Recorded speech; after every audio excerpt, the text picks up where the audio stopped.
ഇന്ന് തന്നെ ഡൗൺലോഡ് ചെയ്യൂ. കാണൂ നിങ്ങളുടെ ഫേവറേറ്റ് ഷോസ്. ഈ പോകുന്നതിന് മുമ്പായിട്ട് ഞാൻ കുട്ടികളെ വിളിച്ചോണ്ടിരാം. ശരി. പിന്നെ ഒരുക്കേണ്ട സാധനങ്ങളൊക്കെ അവിടെ എടുത്ത് വെച്ചിട്ടുണ്ട്. പൊന്നിയോട് പറഞ്ഞാൽ മതി, പൊന്നി എടുത്തരും. ശരി, നിങ്ങൾ പോയിട്ട് വാ. എന്നെ വിഷ്ണു വരുന്നെങ്കിൽ വാ, ഇല്ലെങ്കിൽ അവിടെ ചിലപ്പോ ബെല്ലടിക്കും. അത് ശരി, ഇപ്പൊ വാദി പ്രതിയായി. ആന്റണി,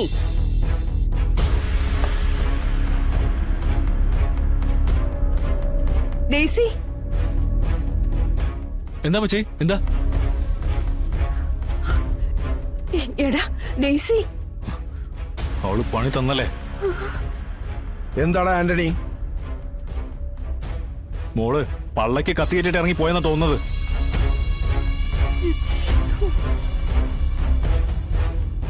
എങ്കിലൊന്നും നോക്കണ്ടടാ. കുടുംബത്തിന് മാനക്കേടുണ്ടാക്കുന്ന മക്കളൊന്നും ഈ ഭൂമിയിൽ ഇനി വേണ്ട.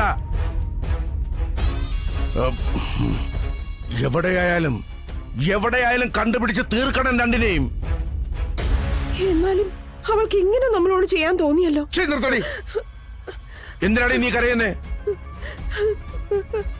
ഇപ്പോഴേ കരഞ്ഞ് കണ്ണുനീര് തീർത്ത അവളെ പെട്ടിയിലാക്കി കൊണ്ടുവന്ന് കിടത്തുമ്പോ നിനക്ക് കരയാൻ കണ്ണുനീരുണ്ടാവില്ല. ആ, ഇനി അങ്ങനൊരു മോള് എനിക്കും നിനക്കും ഇല്ല. കിട്ടുന്നില്ലല്ലോ. കിട്ടില്ലടാ. ഇനി അവളെ നമ്മുടെ കൈ കിട്ടാൻ പോകുന്നില്ല. പോയിരിക്കുന്നതേ ആ തലേമ്മേ തലതെറിച്ചവന്റെ മകന്റെ കൂടല്ലേ. ആദ്യം കൊത്തി നുറുക്കേണ്ടത് അവനെ തന്നെ. എന്ത് ചെയ്യണം? അപ്പം പറഞ്ഞാ മതി. മാണിക്കോത്ത് കുടുംബത്തിൽ നിന്നും ഇനിയവൻ ചോറ് തിന്നണ്ട. നമുക്ക് പോലീസിലൊന്ന് അറിയിച്ചാലോ? എന്നിട്ട് എന്തിനാടി? പ്രായപൂർത്തിയായ ചെക്കനെയും പെണ്ണിനെയും പോലീസുകാരുടെ സാന്നിധ്യത്തിൽ വിവാഹം കഴിപ്പിച്ചു കൊടുക്കാനോ? അങ്ങനെ എന്തെങ്കിലും സംഭവിച്ചു പോയാ പിന്നെ നമുക്ക് പുറത്തേക്കിറങ്ങി നടക്കാൻ പറ്റുമോ? ആ ശിവൻ നമ്മുടെ മോടെ കഴുത്തിൽ മിന്നു കെട്ടിയെന്ന് പറയുന്നതിനേക്കാൾ ഭേദം വിഷം കഴിച്ച് നമ്മൾ 3 പേരും ആത്മഹത്യ ചെയ്യുന്നതാണ് നല്ലത്. പിന്നെ എനിക്ക് എന്റെ കൊച്ചിനെ എങ്ങനെ കിട്ടും? നിങ്ങൾ എന്താ രണ്ടുപേരും ഇങ്ങനെ നിൽക്കുന്നേ? എന്തെങ്കിലും ഒന്ന് ഉടനെ ചെയ്യേ, ഇല്ലെങ്കിൽ അവൻ നമ്മുടെ മോളെ കൊണ്ട് എങ്ങോട്ടെങ്കിലും പോകും. ഇല്ല, ഇനി അവന് പോകാനുള്ളതേ പരലോകത്തേക്കാ. അതിന്റെ പാസ്പോർട്ട് ഇരിക്കുന്നത് എന്റെ കത്തിമോനയിലും. ഇനിയൊരു സംശയം വേണ്ട, അവളും അവനും മാണിക്കോത്ത് തന്നെ ഉണ്ടാകും.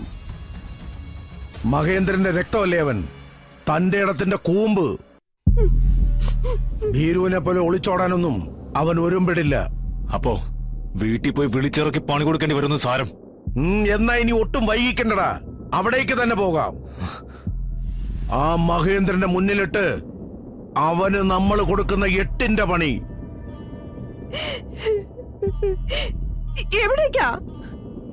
എവിടേക്കാണോ നമ്മുടെ മോളെ കൊണ്ടുപോയിരിക്കുന്നത് അവിടേക്ക് തന്നെ. നിന്റെ മകൾ അവനെ വിട്ടുവരാൻ തയ്യാറാണെങ്കിൽ ജീവനോടെ നിനക്ക് അവളെ കാണാം. ഇല്ലെങ്കിൽ അവളെ കൊണ്ടുവരുന്നത് പെട്ടിയിലായിരിക്കും. അങ്ങനെയാണെങ്കിൽ ഇടിച്ച് നിലവിളിച്ച് കരയാൻ നീ തയ്യാറായിക്കോ. വാടാ ആന്റണി.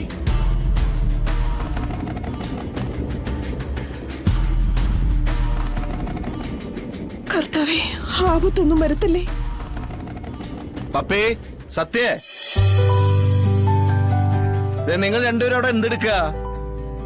ഇന്ന് ഉച്ചവരെ പോയാ പോരെ? പിന്നെന്താ മക്കൾ എത്ര താമസം? വന്നേ. അച്ഛാ, ഏ വരുന്നച്ചാ. ആ വേഗം വാങ്ങിട്ട് ചാടിച്ചാടി.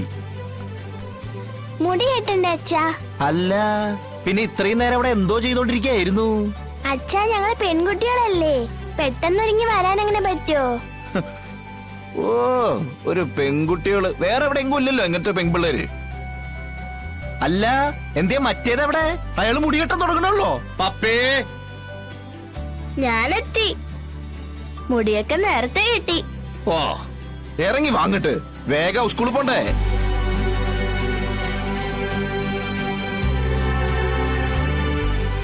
എന്താ റെസ്റ്റ് എടുക്കണ? എടി, സ്കൂളിൽ പോവാൻ സമയം വേഗം വാ.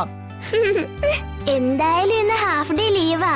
എന്നാ പിന്നെ ഫുൾ ഡേ ആക്കിയിരുന്നെങ്കിൽ പോകാനുള്ള ഒരുക്കങ്ങൾ ചെയ്യായിരുന്നു. എന്തോ മനസ്സിലായില്ലേ? അല്ല, ഉച്ചവരെയുള്ള ഈ പഠിത്തത്തിന് പോണോന്ന് ചോദിച്ചതാ. മക്കളെ മക്കള് നടക്ക്. കാഞ്ഞ വിത്തുകളാ രണ്ടും. രണ്ടെണ്ണത്തിന് സ്കൂളിൽ പോവാൻ മടിയാന്ന് എനിക്ക് മനസ്സിലായി. അതുകൊണ്ടേ പഠിത്തം കളഞ്ഞിട്ട് ഒരു പരിപാടിയും വേണ്ട. ദേ, നല്ല സ്നാക്സ് ഒക്കെ ഉണ്ട്, കഴിക്കണട്ടാ. വാ പോ പോ പോ. നടക്കണേ. പോവാല്ലേ പപ്പി? അല്ലാതെ എന്താ ചെയ്യുക സത്യ? അയ്യാ നടക്കടിക്കട്. അല്ല മടിയെത്തികള് വാങ്ങട്. വേനർക്ക് ഉച്ചവരല്ലേ ഉള്ളൂ. അച്ഛ ഒന്നോടെ ആലോചിച്ചിട്ട് പോയാ മതിയോ? അയ്യടാ ഒരാലോചന ഇല്ല, പെട്ടെന്ന് കറങ്ങട്.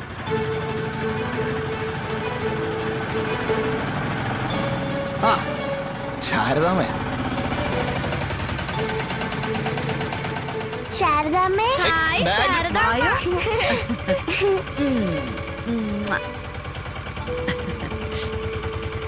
അയ്യോ ഈ ബാഗൊക്കെ വലിച്ചെറിഞ്ഞിട്ട് എത്രയായി? 50 രൂപ. അതെ ശാരദാമ്മ തൃപ്പങ്ങോട്ട് ഉള്ള യാത്രയ്ക്ക് വേണ്ടി വന്നിരിക്കുക. ഇവിടെ ഉണ്ടാവും, പോയിട്ട് വന്നിട്ട് പോരെ സ്നേഹപ്രകടനമൊക്കെ. എന്തായാലും സ്കൂളിൽ പോവല്ലേ രണ്ടാളും?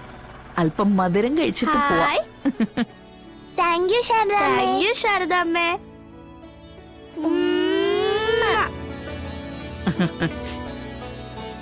അത് ശരി. അപ്പൊ ശാരദാമ്മ ഒരു ചോക്ലേറ്റ് ഒക്കെ കൊടുത്ത് ശീലിപ്പിക്കണ്ടല്ലേ? രണ്ടിനി പല്ലുണ്ടല്ലോ, പുഴ എരിച്ചു കൊണ്ടുപോയി. അങ്ങനെയൊന്നും ഉണ്ടാവില്ല. രണ്ടുപേരും ശാരദാമ്മയുടെ സുന്ദരി കുട്ടികളാ. അതെ, അപ്പൊ പോയിട്ട് വാ. ശാരദാമ്മ ഇവിടെ തന്നെ കാണുവേ. മോനെ, ഹോമത്തിന് കൊണ്ടുപോകേണ്ട സാധനങ്ങളൊക്കെ ഒരുക്കണ്ടേ? അപ്പൊ ഞാനിങ്ങി നേരത്തെ പോന്നതാ. ആ എന്തായാലും നന്നായി. ഈ പോകുന്നതിന് മുമ്പായിട്ട് ഞാൻ കുട്ടികളെ വിളിച്ചുകൊണ്ടുവരാം. ശരി. പിന്നെ ഒരുക്കേണ്ട സാധനങ്ങളൊക്കെ അവിടെ എടുത്ത് വെച്ചിട്ടുണ്ട്. പൊന്നിയോട് പറഞ്ഞാൽ മതി, പൊന്നി എടുത്തരും. ശരി, നിങ്ങൾ പോയിട്ട് വാ. എന്നെ വിഷ്ണു വരുന്നെങ്കി വാ, ഇല്ലെങ്കിൽ അവിടെ ചിലപ്പോ ബെല്ലടിക്കും. അത് ശരി. ഇപ്പൊ വാദി പ്രതിയായി. ആ കമല വിളിക്കണ്ടല്ലോ. ആ പറയടാ. ആശാൻ ഏതാണ്ടൊക്കെ വാങ്ങിക്കണമെന്ന് പറഞ്ഞായിരുന്നല്ലോ. ആ ഓ നീ ഒരു കാര്യം ചെയ്യ്, നീ സ്കൂളിന്റെ അവിടേക്ക് വാ. അപ്പൊ ഞാനേ മക്കളെയും കൊണ്ടിട്ട് അങ്ങോട്ട് വരാം. അപ്പൊ നമുക്ക് അവിടെ നിന്ന് ഒരുമിച്ച് പോവാലോ. ആ എന്നാ ശരി ആശാനെ, നമുക്ക് അവിടെ വെച്ച് കാണാം. ആ ശരി ശരി, ഓക്കെ ഓക്കെ. ആശാൻ എന്താണോ വാങ്ങണമെന്ന് പറഞ്ഞത്? ആ എന്തെങ്കിലും ആവട്ടെ. കമലമ്മാമ്മേ, ഇനിയെങ്കിലും ഒന്ന് വണ്ടി വിടുവോ മാഷേ? ഞങ്ങൾക്ക് ഇവിടെ ഉച്ചയ്ക്ക് എത്തേണ്ടതാ. എന്റെ ദൈവമേ, ഉത്തരവ്. രണ്ടെണ്ണം മടി കാണിച്ചിരുന്നിരുന്നോ? കേറി രണ്ടും പെട്ടെന്ന്. ശരി ചേർത്താമേ, കാണാം. ബാഗ് ബാഗൊന്നും വേണ്ട.